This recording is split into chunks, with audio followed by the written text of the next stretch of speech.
పరిపాలన ఎలా ఉంది? ప్రస్తుతానికి అయితే పర్వాలేదు. రేపటి సంగతి మేము చెప్పలేము.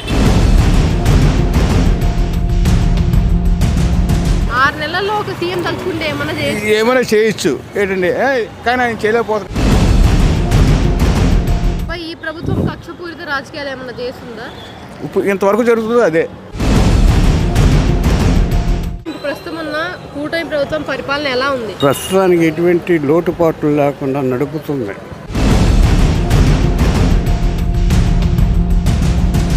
ఈ ప్రభుత్వం ఇలాగే ఉంటే జగన్ వచ్చే అవకాశం ఏమైనా ఉందంటారా? ఉంటుంది కదా, ఆలోచిస్తున్నారు కదా జనం. పరిపాలన ఎలా ఉంది? ప్రస్తుతానికి అయితే పర్వాలేదు. రేపటి సంగతి మేము చెప్పలేము. పథకాలన్నీ అమలు అవుతున్నాయా? బాగానే మీకు తెలిసినంత వరకు కొంతవరకు అవుతుంది, కొంతవరకు పెండింగ్ ఉన్నాయి. మీకు పింఛన్ వస్తుందా? నాకు ఎప్పుడు జగన్మోహన్ రెడ్డి గారి నుంచి వస్తుంది, అది కంటిన్యూ రన్నింగ్ అవుతుంది. తొందరగానే ఇస్తున్నారా, లేట్ ఏమైనా అవుతుందా? లేదండి, ఆయన ఏంటంటే ఇంతవరకు అంటే వాలంటీర్లు ఎవరో ఇచ్చేవారు. ఇప్పుడు ఈ గవర్నమెంట్ సర్వీసు చేస్తుంది కనుక వాళ్ళు ఎర్లీ మార్నింగ్ 6:30 కాడి నుంచి వాళ్ళు మెయింటైన్ చేస్తున్నారు. ఇప్పుడు ప్రస్తుతం ఉన్న గవర్నమెంట్కి ఇంతకుముందున్న గవర్నమెంట్కి ఏమైనా డిఫరెన్స్ కనిపించిందా మీకు? కనిపించిందమ్మా. అంటే ఇది ఒక మాటలో చెప్పేది కాదు. ఇది ఆ గవర్నమెంట్కి ఈ గవర్నమెంట్ డిఫరెన్స్ ఏంటంటే ఆయన కూడా మంచిగానే చేశాడు. ఆయన కరోనా 3 సంవత్సరాలు పీడించింది ఈ రాష్ట్రాన్ని కాదు మొత్తం ప్రపంచంతో నాశనం అయిపోయింది. అటువంటి టైంలో కూడా ఆయన మెయింటెనెన్స్ చేశాడు. గవర్నమెంట్కి ఆదాయం లేకపోయినా సరే చేశాడు. రేపటి సంగతి మనం చెప్పలేం. ఇప్పుడు ఈ గవర్నమెంట్ ఆయన ఎక్కి 4 నెలలు కూడా అవ్వలేదు. ఇంకా అసలు 6 నెలల్లో ఒక సీఎం తలుచుకుంటే ఏమైనా చేయొచ్చు ఏంటండి, కానీ ఆయన చేయలేకపోతున్నాడు. ఏంటంటే ఏమంటే ఆయన అప్పులు చేసి అది చేసి చెప్తున్నాడు ఆయన ఏంటండి. తర్వాత ఇప్పుడు పెన్షన్లు కూడా ఖర్చు చేస్తున్నాడు ఆయన ఏదో ఎవరో రీసర్వీస్ అని అది ఏదో చెప్పి ఏదో చేస్తున్నాడండి. అయితే ఈ క్షణం వరకు ఆలోచిస్తే ఈయన మీద నమ్మకం తగ్గుతుంది. అది నెక్స్ట్ మూవ్ మనం చెప్పలేం. ఇంకా 4 సంవత్సరాల ఆయన టైం ఉంది. ఆయన ఎవరో ఏమీ చేయలేరు ఏంటండి. అందుకే ఆయన కూడా జగన్ కూడా సైలెంట్గా ఉన్నాడు. ఈసారి జగన్ వచ్చే అవకాశం ఏమైనా ఉందా? ఏమండి, ఈయన ఇలాగే చేస్తే మాత్రం వస్తాడు డెఫినెట్లీ. మీరేం చెప్పాలనుకున్నారు ప్రభుత్వానికి, ఈ ప్రభుత్వానికి?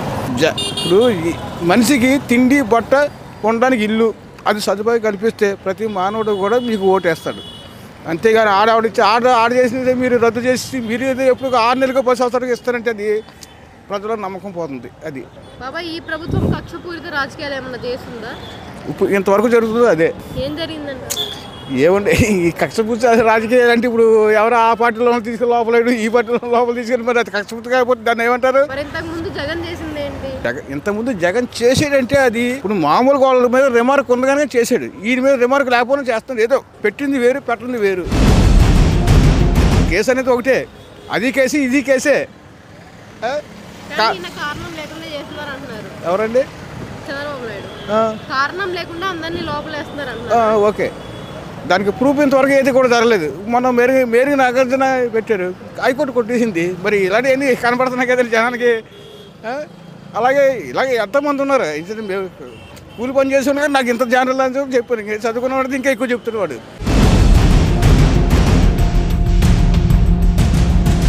గవర్నమెంట్ పరిపాలనకి 100కి ఎన్ని మార్కులు ఇస్తారు మీరు? నాకు జగన్మోహన్ రెడ్డి అంటే ఆయన నాకు ఇష్టం కాదండి. అక్కడ మాకు క్షేమం కావాలి, మాకు క్షేమం ముఖ్యం. మీరున్నారా నేనున్నాను ఎవరున్నారా అక్కడ నాకు ఇంపార్టెంట్ కాదు. ఇప్పుడున్న గవర్నమెంట్ కానీ ఆ గవర్నమెంట్ ఏంటంటే ఆయన 100లో ఆయన 70 చేశాడు. ఈ 5 ఏళ్ళు 4 ఏళ్ళు అప్పో చేశాడు, తప్పు చేశాడు. అది మాకు అనవసరం. అది ఏమండి, ఇప్పుడు ఈయన వరకు 25లో ఉన్నాడు. ఇప్పుడు ఈయన ప్రస్తుతం ఉన్న కూటమి ప్రభుత్వం పరిపాలన ఎలా ఉంది? ప్రస్తుతానికి ఎటువంటి లోటుపాట్లు లేకుండా నడుపుతుంది. అవకాశం ఇవ్వాలి ప్రభుత్వానికి. 5 సంవత్సరాల ప్రభుత్వం ఇది కాలం. 5 సంవత్సరాల ప్రభుత్వ కాలంలో ఏమీ లేకుండా టైం ఇవ్వకుండా ఏం చిన్న వ్యవహారం అనేది ఎంతమంది తింటున్నారు ఇక్కడ? 3 వందలు 400 మంది తింటున్నారు. అంటే 6 నెలల్లో చాలా చేయొచ్చు అని చెప్పి జగన్మోహన్ రెడ్డి అంటారు. నేను అంటా జగన్మోహన్ రెడ్డి అంటాం వేరు, నేను అంటాం వేరు. వ్యక్తిగా నేను ఎన్నైనా అనొచ్చు. ఫుల్ స్వేచ్ఛ స్వాతంత్రాలు నాకు ఉన్నాయి. కానీ అది కాదు కదా. పథకాలన్నీ ఎంతవరకు అమలైన ఇచ్చిన హామీలు అది కొద్దిగా అనుమానాస్పదమే. ఎందుకంటే నిందాన్ని అదే చెప్పాను. ఒక 6 నెలల్లో ఇది గొప్ప అని చెప్పాను అనటానికి తప్పు. అవకాశం ఇవ్వాలి. అవకాశం ఇచ్చిన తర్వాత ఇంకా నువ్వు ఫెయిల్ అయితే అప్పుడు ఫెయిల్ అయ్యామని చెప్తాను. ఇచ్చిన హామీలన్నీ అమలు అవుతాయి అని చెప్పేసి మీరు నమ్ముతున్నారా? అది కొద్దిగా డౌట్గానే ఉంది నాకు. ఎందుకు డౌట్ ఉంది? కారణం ఏంటంటే గతంలో ఆ, ఈ మేనిఫెస్టోని మడత పెట్టేసినటువంటి సందర్భాలు ఉన్నాయి అనేది వాస్తవం. గత మేనిఫెస్టోలు, తెలుగుదేశం మేనిఫెస్టోలు మడత పెట్టేశారు ఎలక్షన్లో గెలవంగానే అనేది ఒక వాస్తవం. ఈ దెబ్బలో ఈ టైంలో అనుభవాలే గుణపాఠాలు. జీవిత పాఠశాలలో ఎన్టీ రామారావు అంటారు చూడండి, అనుభవాలే గుణపాఠాలు. నేర్చుకోకపోతే ప్రభుత్వాలే మారిపోయినాయి. ఈసారి ఈ ప్రభుత్వం ఇలాగే ఉంటే జగన్ వచ్చే అవకాశం ఏమైనా ఉందంటారా? ఉంటుంది కదా, ఆలోచిస్తున్నారు కదా జనం. వాళ్ళకి అవకాశం ఇవ్వకూడదు కదా. ఒక ఒత్తిడి ద్వారా గ్యాస్ బండ బయటకు వచ్చింది. దానికి ఇంపార్టెన్స్ ఉంది.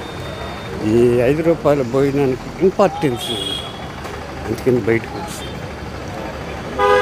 అసలు శిశులు ఇంకోటి లేడీస్ కోరుకునేది ఏంటంటే బస్ ఛార్జీ. పక్క రాష్ట్రంలో జరుగుతుంది, అందులో ఆయన శిష్యుడు. ఫ్రీ బస్ పెడితే మంచిదని అంటారు, ఆడవాళ్ళకి పెడితే ఫ్రీ బస్ పెడితే.